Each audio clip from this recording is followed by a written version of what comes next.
Did you know that World War II is the deadliest conflict in human history? More than 85 million people lost their lives during this war, and that's about 3% of the world's population at the time. The war involved nearly every country in the world, including all of the great powers, which were divided into two opposing military alliances, the Axis and the Allies. But despite this, many countries managed to remain neutral throughout the entire war. So here are 6 countries that stayed out of World War II. No, 6. Sweden. Located in Northern Europe, Sweden shares a maritime border with both Finland and Denmark, with Finland being dragged into the Winter War with the Soviet Union just a year before the start of World War II. This, along with Germany's invasion of Denmark, caused a lot of worry for the Swedish people, especially since Sweden had extensive German-speaking communities and ethnic minorities living within its borders. As such,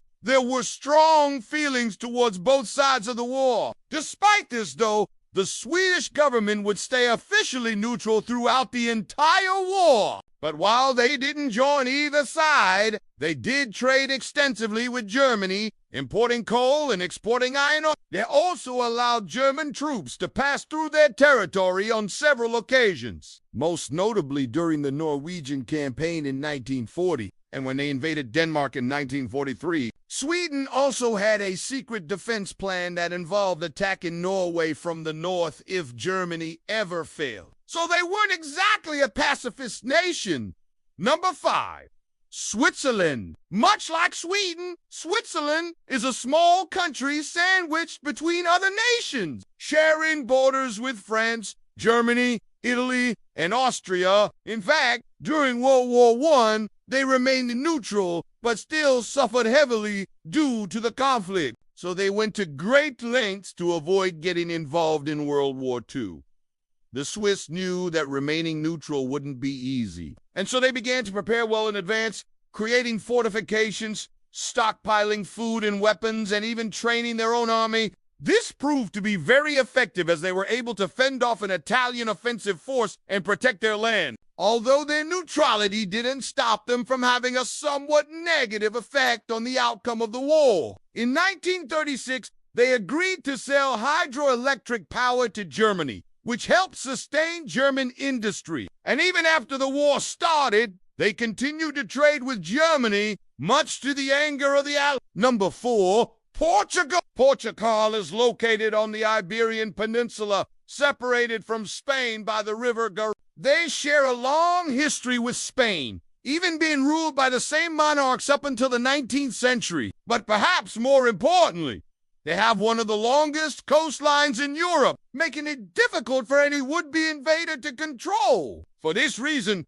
Portugal was never really threatened during the war and remained neutral, focusing primarily on their colonial holdings in Africa, Asia, and South America. However, they did play a small part in the European theater of the war. When the British began bombing German cities, the Germans retaliated by threatening Portugal, which resulted in the Lisbon Corridor Agreement, which allowed Allied aircraft to refuel in Portuguese-held Madeira and the Azores Islands. But aside from that, Portugal largely remained out of the war, although some Portuguese men did serve in the British and Italian air forces. 3. The Ottoman Empire. The Ottoman Empire is quite a long and bloody history, stretching all the way back to the 13th century. By the start of the 20th century, however, they were nothing more than a shadow of their former selves, ruling over modern Turkey and some parts of the Middle East. As such, they were seen as being rather weak and irrelevant on the world stage,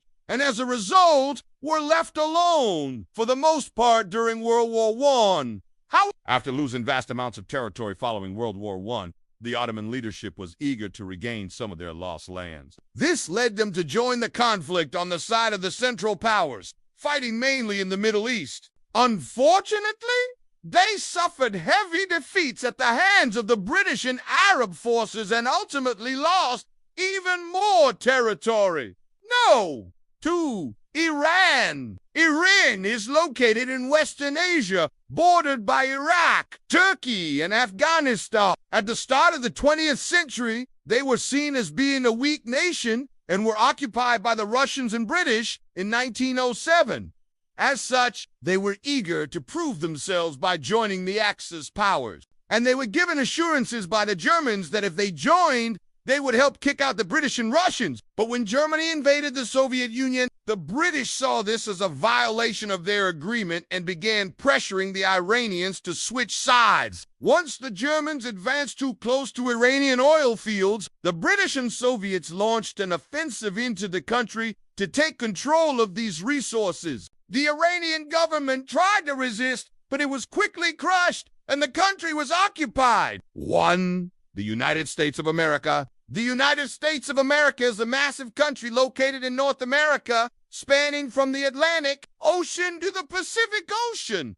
It was established in 1776 and grew to become a global superpower by the start of the 20th century. As such, many expected them to get involved in World War II from the very start. But despite being tied to the Allied powers, they remained officially neutral at first, although this wasn't very popular among the American people. In fact, an isolationist policy was one of the main reasons why the U.S. didn't join the war right away. But events such as the sinking of the Lusitania and the surprise attack on Pearl Harbor caused a huge shift in public opinion. From then on, the U.S. became one of the key players in winning the war, supplying the Allies with weapons and ammunition while also sending their own troops to fight against the Axis. The Americans played a pivotal role in winning the war. But that doesn't mean that everyone in America supported joining the war. A group of around 50,000 people known as the America First Committee strongly opposed American intervention in what they saw as a European conflict.